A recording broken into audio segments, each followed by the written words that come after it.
Welcome back to my channel. Office ಹೊಸದು. ಅಲ್ಲಿ ತುಂಬ ಜನ ಶ್ರೀಮಂತ ಹೆಂಗಸರು ಮತ್ತು ಗಂಡಸರೇ ಇದ್ದರು. ಅದರಲ್ಲೂ ಒಬ್ಬೊಬ್ಬರಂತೂ ಹಾಕುತ್ತಿದ್ದ ಬಟ್ಟೆ ಚಳಮಳ ಅನ್ನುತ್ತಿತ್ತು. ಏಕೆಂದರೆ ಅರ್ಧಕ್ಕೆ ಅರ್ಧ ಕಪ್ಪು ದ್ರಾಕ್ಷಿಗಳು ನಿಂಬೆಕಾಯಿ ಥರ ಇರುತ್ತಿತ್ತು. ಅಷ್ಟು ಕ್ಲಿಯರ್ ಆಗಿ ಕಾಣುತ್ತಿತ್ತು ಅವರ ಟೆನ್ನಿಸ್ ಬಾಲ್ಗಳು. ಅಂದ ಹಾಗೆ ನಾನು ಪ್ರಜ್ವಲ್ ಇರೋದು ಬೆಂಗಳೂರು ರಾಜಾಜಿನಗರ್. ನನ್ನ ಸ್ನೇಹಿತನ ರೂಮ್ನಲ್ಲೇ ಇದ್ದಿದ್ದು. ನನಗೆ ಆಸೆ ಇರಲಿಲ್ಲ, ಅತಿ ಆಸೆ ಇತ್ತು. ಯಾವ ಮಟ್ಟಿಗೆ ಅಂದರೆ, ನಾನು ಏನಾದರೂ ಇಷ್ಟಪಟ್ಟರೆ ಅದನ್ನು ನನ್ನ ವಸ್ತುವಾಗಿ ಮಾಡಿಕೊಳ್ಳಲು ಹಿಂದೆ ಮುಂದೆ ನೋಡುತ್ತಿರಲಿಲ್ಲ. ಅದನ್ನು ಪಡೆಯುತ್ತಿದ್ದೆ. ಅದರಲ್ಲೂ ಹೆಂಗಸರ ವಿಚಾರದಲ್ಲಂತೂ ಲಾಂಗು ಲಗಾಮಿಲ್ಲದೆ ಕುದುರೆ ತರಹ ಓಡುತ್ತಿದ್ದೆ. ನಿಜ ಹೇಳಬೇಕು ಅಂದರೆ ಅವರ ಉಪ್ಪು ನೀರು ಕುಡಿಯಲು ಯೋಚನೆ ಮಾಡುತ್ತಿರಲಿಲ್ಲ. ನಾನು ಹೊಸದಾಗಿ ಆಫೀಸಿಗೆ ಸೇರಿದ್ದರಿಂದ ಅಲ್ಲಿ ಎಲ್ಲರೂ ನನಗೆ ಹೊಸೊಬ್ಬರೇ. ನಮ್ಮ ಆಫೀಸಿನ ಬಾಸ್ ಒಬ್ಬಳು ಹೆಂಗಸರು, ಹೆಸರು ಸ್ಮಿತಾ. ಅವಳಿಗೆ ಸುಮಾರು 40 ವರ್ಷ ವಯಸ್ಸಾಗಿತ್ತು ಅನಿಸುತ್ತೆ. ಅವಳ ಎತ್ತರ 6 ಅಡಿ ಇರಬಹುದು. ಇನ್ನು ಅವಳ ಹೆಡ್ಲೈಟ್ಗಳು ಕುಂಬಳಕಾಯಿ ಗಾತ್ರದಲ್ಲಿ ಇದ್ದವು. 2 ಕುಂಬಳಕಾಯಿಯ ಮೇಲೆ ಕಪ್ಪು ದ್ರಾಕ್ಷಿ ಎದ್ದು ಕಾಣುವ ಥರ ಡ್ರೆಸ್ ಹಾಕಿದ್ದಳು. ಇನ್ನು ಅವಳ ಕೆನ್ನೆ ಬೆಣ್ಣೆ ಥರ ಬೆಳ್ಳಗೆ ಹಾಗೂ ಅಷ್ಟೇ ಸಾಫ್ಟ್ ಇತ್ತು. ಇನ್ನು ಅವಳ ಹಿಂದೆ ಪಪ್ಪಾಯ ಹಣ್ಣುಗಳು ಜೋತು ಬಿದ್ದಿದ್ದವು. ಒಟ್ಟಿನಲ್ಲಿ ಹೇಳಬೇಕು ಅಂದರೆ ಅವಳಿಗೆ ಯಾವನೋ ಬೋರ್ ಕೊರೆದು ನೀರು ಖಾಲಿಯಾಗದಷ್ಟು ಆಳ ಇತ್ತು ಎಂದು ಹೇಳಬಹುದು. ಅವತ್ತು ನಾನು ಹೋಗಿ ಕುಳಿತುಕೊಂಡೆ. ಸ್ಮಿತಾ ನನ್ನನ್ನು ಅವಳ ಚೇಂಬರ್ಗೆ ಕರೆಸಿಕೊಂಡಳು. ನಾನು ಹೋದೆ. ಅವಳು ವೆಲ್ಕಮ್ ಮಾಡಿದಳು. ಅದಕ್ಕೆ ನಾನು ಥ್ಯಾಂಕ್ಸ್ ಹೇಳಿದೆ. ನಂತರ ಅವಳು ನೀವು ಮುಂಚೆ ಬೇರೆ ಕಡೆ ಎಲ್ಲಾದರೂ ಕೆಲಸಕ್ಕೆ ಸೇರಿದ್ರಾ ಅಂತ ಕೇಳಿದಳು. ಅದಕ್ಕೆ ನಾನು ಇಲ್ಲ ಮೇಡಮ್, ಇದೇ ಮೊದಲ ಸಲ ಅಂತ ಅಂದೆ. ಅದಕ್ಕೆ ಅವಳು ಸರಿ, ನಿಮಗೆ 1 ವಾರ ಟ್ರೈನಿಂಗ್ ಇರುತ್ತೆ, ಆಮೇಲೆ ನಿಮಗೆ ಕೆಲಸ ಕೊಟ್ಟು ಸ್ಯಾಲ್ರಿ ಕೊಡ್ತೀವಿ ಅಂತ ಅಂದಳು. ಅದಕ್ಕೆ ನಾನು ಸರಿ ಮೇಡಮ್ ಅಂತ ಅಂದೆ. ಅವಳು ನೀವು ಯಾರ ಹತ್ತಿರ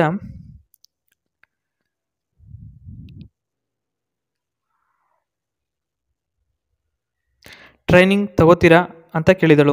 ಅದಕ್ಕೆ ನೀವು ಯಾರ ಹತ್ತಿರ ಹೇಳ್ತೀರೋ ಅವರ ಹತ್ತಿರನೇ ಹೋಗ್ತೀನಿ ಅಂತ ಅಂದೆ. ಅವಳು ನಾನು ಇವಾಗ ಫ್ರೀ ಇದ್ದೀನಿ, ಬೇಕಾದರೆ ನಾನೇ ನಿಮಗೆ ಟ್ರೈನಿಂಗ್ ಕೊಡ್ತೀನಿ ಅಂತ ಅಂದಳು. ಅದಕ್ಕೆ ನಾನು ಸರಿ ಮೇಡಮ್, ಹಾಗೆ ಆಗಲಿ ಅಂತ ಅಂದೆ. ಅವಳು ನಾಳೆಯಿಂದನೇ ನೀವು ಬನ್ನಿ ನಮ್ಮ ಮನೆಗೆ ಅಂತ ಅಂದಳು. ಅದಕ್ಕೆ ನಾನು ನಾಳೆ ಎಷ್ಟು ಗಂಟೆಗೆ ಬರಬೇಕು, ಎಲ್ಲಿಗೆ ಬರಬೇಕು ಅಂತ ಕೇಳುತ್ತಿದ್ದೆ.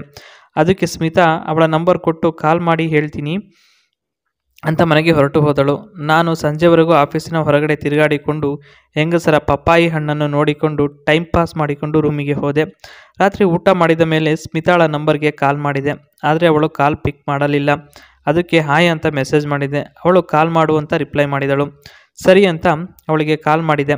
ಅವಳು ಏನ್ರಿ ಕಾಲ್ ಮಾಡೋದು ಬಿಟ್ಟು ನನಗೆ ಮೆಸೇಜ್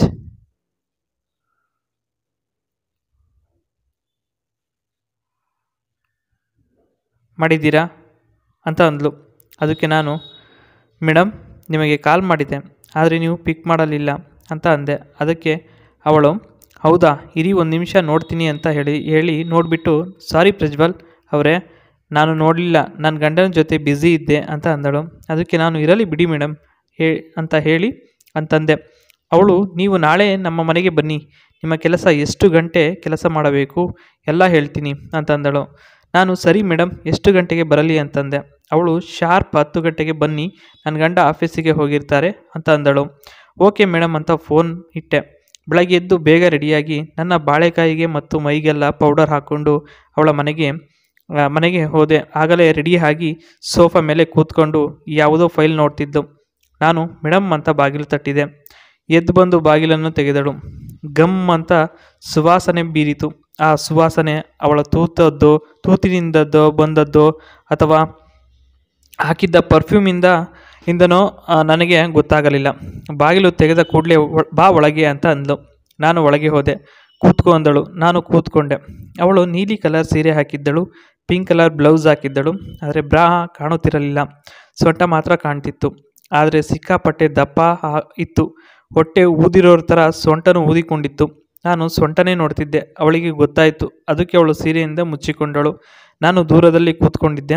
ಅದಕ್ಕೆ ಅವಳು ಹತ್ತಿರಕ್ಕೆ ಕರೆದು ಬನ್ನಿ ಇಲ್ಲಿ ಕೂತ್ಕೊಳ್ಳಿ ಅಂತ ಕರೆದು ಪಕ್ಕದಲ್ಲಿ ಕೂರಿಸಿಕೊಂಡಳು. ನಂತರ ಹೀಗೆ ಒಂದು ಪ್ರಾಜೆಕ್ಟ್ ಬಗ್ಗೆ ಮಾಹಿತಿ ನೀಡುತ್ತಿದ್ದಳು. ನನಗೆ ಅವಳು ಹಾಕಿರೋ ಪರ್ಫ್ಯೂಮ್ ವಾಸನೆ ಮೂಗಿಗೆ ಬಡಿಯುತ್ತಿತ್ತು. ವಾಸನೆಗೆ ನನ್ನ ಸಾಮಾನು ಶೇಕ್ ಆಗುತ್ತಿತ್ತು. ನಾನು ನಾರ್ಮಲ್ ಪ್ಯಾಂಟ್ ಹಾಕಿದ್ದರಿಂದ ಸಾಮಾನು ಎದ್ದು ಗುಮ್ಮುತ್ತಿತ್ತು. ನಾನು ಹೇಗೋ ತಡೆದುಕೊಂಡು ಒಳಗೆ ತಳ್ಳಿಕೊಂಡು ಸುಮ್ಮನೆ ಆಗುತ್ತಿದ್ದೆ. ಆದ್ರೂ ಅದು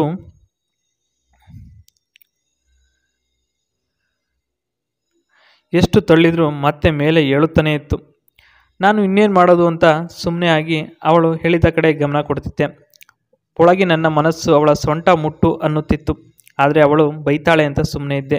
ಕೊನೆಗೆ ಧೈರ್ಯ ಮಾಡಿ ಅವಳು ಏನನ್ನೋ ಗಮನವಿಟ್ಟು ಜೋರಾಗಿ ಹೇಳುತ್ತಿದ್ದಾಗ ಏನು ಮೇಡಮ್ ಅಂತ ಅವಳ ತೊಡೆಯ ಮೇಲೆ ಕೈ ಇಟ್ಟು ಕೇಳಿದೆ. ಅವಳ ಪಾಡಿಗೆ ಅವಳು ಹೇಳುತ್ತಿದ್ದಳು. ಮನೆಯಲ್ಲಿ ಅವಳ ಗಂಡ ಬೇರೆ ಇರಲಿಲ್ಲ. ಹಾಗಾಗಿ ಧೈರ್ಯ ಮಾಡಿ ನಿಧಾನಕ್ಕೆ ಕೈಯನ್ನು ಸೊಂಟದ ಹತ್ತಿರ ಜರುಗಿಸುತ್ತಾ ಹೋದೆ. ಅವಳಿಗೆ ಗೊತ್ತಿದ್ದರೂ ಸುಮ್ಮನೆ ಇದ್ಲು. ನಾನು ಪೂರ್ತಿ ಸೊಂಟದ ಹತ್ತಿರ ಕೈಯನ್ನು ತಂದು ನಿಲ್ಲಿಸಿದೆ. ಆಗ ಅವಳು ನಾಚಿಕೆಯಿಂದ ಅರ್ಥ ಆಗ್ತಿದೆಯಾ ಪ್ರಜ್ವಲ್ ನಿಮಗೆ ಅಂತ ಅಂದಳು.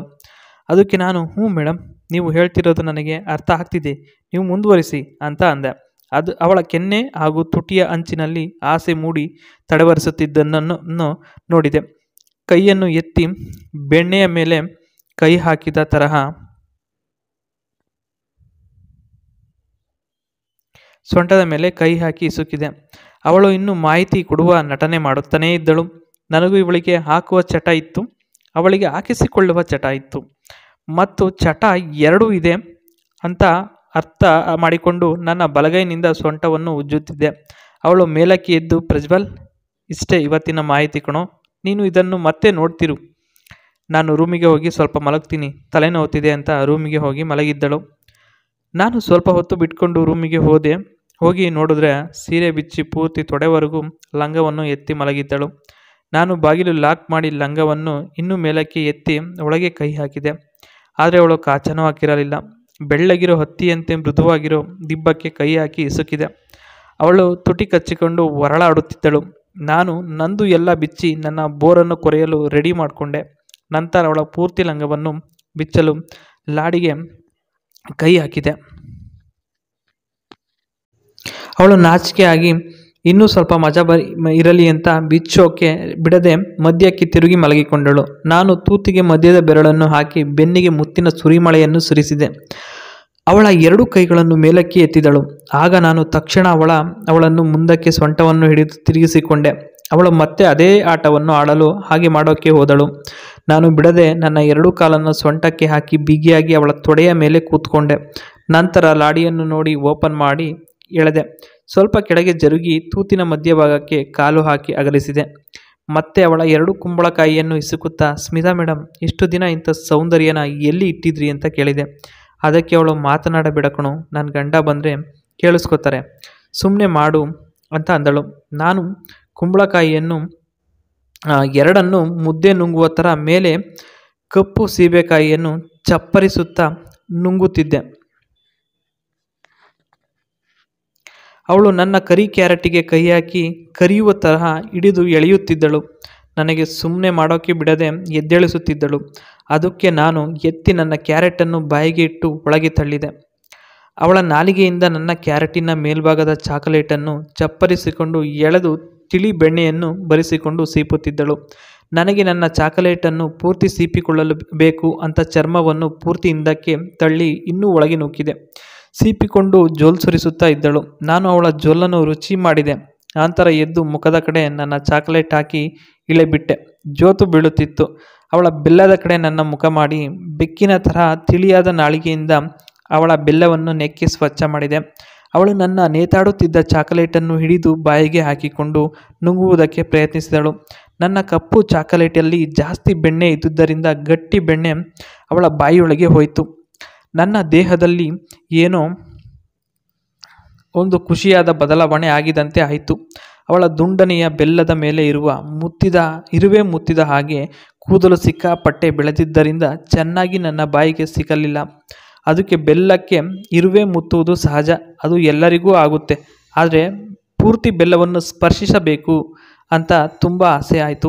ಅದಕ್ಕೆ ನಾನು ಕೂದಲನ್ನು ಬೆರಳಿಂದ ಅಗಲಿಸಿ ಹಾಗೆ ಹಿಡಿದುಕೊಂಡು ಬಾಯಿ ಹಾಕಿದೆ. ಪೂರ್ತಿಯಾಗಿ ಒಳಗೆ ಎಳೆದುಕೊಂಡೆ. ಆಗ ಒಂದೆರಡು ಕೂದಲು ಒಳಗೆ ಹೋಯಿತು. ಆದ್ರೂ ಒಬ್ಬಟ್ಟಿನ ಸಾರಿನಂತೆ ಇರುವ ಅವಳ ಎಳನೀರು ಒಳಗೆ ನುಂಗಿದೆ. ನಂತರ ಎದ್ದು ಅವಳ ತೂತಿಗೆ ನನ್ನ ಬೋರ್ ಹಾಕಿದೆ. ಕೊರೆದೆ. ಎಷ್ಟು ಕೊರೆದರೂ ನೀರು ಚಿಮ್ಮುತ್ತಲೇ ಇರಲಿಲ್ಲ. ಅದಕ್ಕೆ ಅವಳದ್ದು ಹಿಂದೆ ಪಪ್ಪಾಯಿ ಹಣ್ಣನ್ನು ಹಿಡಿದು ಎತ್ತಿಕೊಂಡು ಹೆಗಲ ಮೇಲೆ ಹಾಕಿಕೊಂಡು ಬೆಲ್ಲವನ್ನು ಅಗಲಿಸಿ ನೋಡಿದೆ. ಉದ್ದಕ್ಕೆ ದಾಳಿಂಬೆ ಹಣ್ಣಿನಂತೆ ಪಳಪಳ ಹೊಳೆಯುತ್ತಿತ್ತು. ಏನೂ ಬೆಣ್ಣೆ ಕಾಣಲಿಲ್ಲ. ಅದಕ್ಕೆ ನಾನು ಮತ್ತೆ ನನ್ನ ಚಾಕೊಲೇಟ್ ಹಾಕಿ ಕೊರೆದೆ. ಅದಕ್ಕೆ ಸ್ಮಿತಾ, ಪ್ರಜ್ವಲ್, ಏನು ಮಾಡ್ತಿದ್ಯೋ ನೀನು? ಅವಾಗಿಂದ ಸುಮ್ಮನೆ ತಳ್ತಿದ್ಯಾ ಅಂತ ಸಿಟ್ಟು ಮಾಡಿಕೊಂಡು ಹೇಳಿದ್ಲು. ಅದಕ್ಕೆ ನಾನು, ಏನಾಯಿತು ಸ್ಮಿತಾ, ನಿನಗೆ ಖುಷಿ ಕೊಡ್ತಿಲ್ವಾ ಅಂತ ಕೇಳಿದೆ. ಅದಕ್ಕೆ ಅವಳು, ಲೋ ಬಾರೋ ಇಲ್ಲಿ ಅಂತ ಕರೆದು ನನ್ನ ಚಾಕ್ಲೇಟನ್ನು ಮುಟ್ಟಿ ಹಿಗ್ಗಿ ಎಳೆದಳು. ಸ್ವಲ್ಪ ಅಗಲ ಮತ್ತು ಉದ್ದ ಆಯಿತು. ನೋಡು, ನಿಂದು ಇಷ್ಟೇ ಉದ್ದ ಇರೋದು. ನಂದು ಬೆಲ್ಲ 5 ಇಂಚಿದೆ, ನಿನ್ನ ಚಾಕ್ಲೇಟ್ 4.5 ಇಂಚಿದೆ. ನೀನು ನನ್ನ ಬೆಲ್ಲದ ಅಡಿಪಾಯವನ್ನು ಚಾಕ್ಲೇಟ್ ಮುಟ್ಟೋಕೆ ಆಗ್ತಿಲ್ಲ. ಇನ್ನು ನೀನು ಎಷ್ಟು ಕೊರೆದರೂ ನನಗೆ ಹೇಗೆ ಖುಷಿ ಸಿಗುತ್ತೆ ಅಂತ ಅಂದಳು. ಅದಕ್ಕೆ ನಾನು, ಅಳು ಬಂದು ಬಿಡ್ತು. ಸುಮಾರು ಹೊತ್ತು ಅತ್ತೆ. ಅದಕ್ಕೆ ಪ್ರಜು, ಅಳಬೇಡ ಕಣೋ, ಇರು ಅಂತ ಒಂದು ಜ್ಯೂಸ್ ಬಾಟಲ್ ಕೊಟ್ಟಳು. ನಾನು ಕುಡಿಯಲ್ಲ ಅಂತ ಅಂದೆ. ಅದಕ್ಕೆ ಅವಳು, ನೀನು ಕುಡಿದ್ರೇನ ಕಣೋ ನನ್ನ ನನ್ನ ನೀರು ತೆಗಿಯೋಕ್ಕೆ ಆಗೋದು, ಅದಕ್ಕೆ ಕುಡಿ ಅಂತ ಅಂದಳು. ನಾನು ಕುಡಿದೆ. 15 ನಿಮಿಷ ಸುಮ್ಮನೆ ಇರು ಅಂತ ಅಂದಳು. ನಾನು ಸುಮ್ಮನೆ ಇದ್ದೆ. ಇವಾಗ ಏನನ್ನಿಸುತ್ತಿದೆ ನಿನಗೆ, ಅದನ್ನು ಮಾಡು ಅಂದಳು. ನನಗೆ ಮಾಡಬೇಕು ಅಂತ ಅನ್ನಿಸುತ್ತಿದೆ ಅಂತ ಅಂದೆ. ಅದಕ್ಕೆ ಅವಳು, ನನಗೆ ಹೇಳಬೇಡ, ಸುಮ್ಮನೆ ಮಾಡು ಅಂತ ಅಂದಳು. ನಾನು ದಿಂಬಿನಂತೆ ಇರುವ ತೊಡೆಯನ್ನು ಉಜ್ಜಿ ನನ್ನ ಚಾಕ್ಲೇಟನ್ನು ಹಾಕಿ 1 ನಿಮಿಷ ಮಾಡಿದೆ. ಅವಳು, ಏಯ್ ನಿಧಾನ ಅಂದಳು. ನಾನು ಏಕೆ ಅಂತ ಜೋರಾಗಿ ನೂಕಿದೆ. ಅದಕ್ಕೆ ಅವಳು, ನೋವಾಗುತ್ತೆ ಕಣೋ ಅಂತ ಅಂದಳು. ಹಾಗಾದರೆ ಏಕೆ ನೋವಾಗುತ್ತೆ ಅಂತ ಚಾಕ್ಲೇಟನ್ನು ಹೊರಗೆ ತೆಗೆದು ನೋಡ್ತೀನಿ. ನುಗ್ಗೆಕಾಯಿ ತರಹ ಉದ್ದ ಆಗಿತ್ತು ಮತ್ತು ಎಣ್ಣೆಯಲ್ಲಿ ಕರಿದ ಬೋಂಡ ಥರ ಊದಿಕೊಂಡಿತ್ತು. ಕೆಂಪಗೆ ಆಗಿತ್ತು. ನನಗೆ ಫುಲ್ ಖುಷಿಯಾಗಿ ಅವಳನ್ನು ತೊಡೆ ಸಮೇತ ಎತ್ತಿಕೊಂಡು ಪೂರ್ತಿಯಾಗಿ ನೂಕಿ ಯದ್ವಾ ಹಾಕಿ ಮಾಡಿದೆ. ಆಗ ಭೂಮಿಯಿಂದ ನೀರು ಚಿಮ್ಮಿದ ರೀತಿಯಂತೆ ಚಳ್ಳಂತ ನೀರು ಮೇಲಕ್ಕೆ ಹಾರಿತು. ಮತ್ತೆ ಕುಂಬಳಕಾಯಿಯನ್ನು ಬಾಯಿಗೆ ಹಾಕ್ಕೊಂಡು ಮತ್ತೆ ಹಿಂದಕ್ಕೆ ತಿರುಗಿಸಿ ಹಾಕಿ ಮಾಡಿದೆ. ಆನೆಯ ಕಾಲಿನಷ್ಟು ಅಗಲವಾಯಿತು ಅವಳ ಪಪ್ಪಾಯ ಹಣ್ಣುಗಳ ತೂತಿನ ಗಾತ್ರ. ನಂತರ ನನ್ನ ಚಾಕ್ಲೇಟನ್ನು ಮುಟ್ಟಿ ಬೆಚ್ಚಗೆ ಮಾಡಿ, ಚರಂಡಿ ನೀರನ್ನು ಹೊರಗೆ ಹೋಗು ಸಾಕು ಎಂದಳು.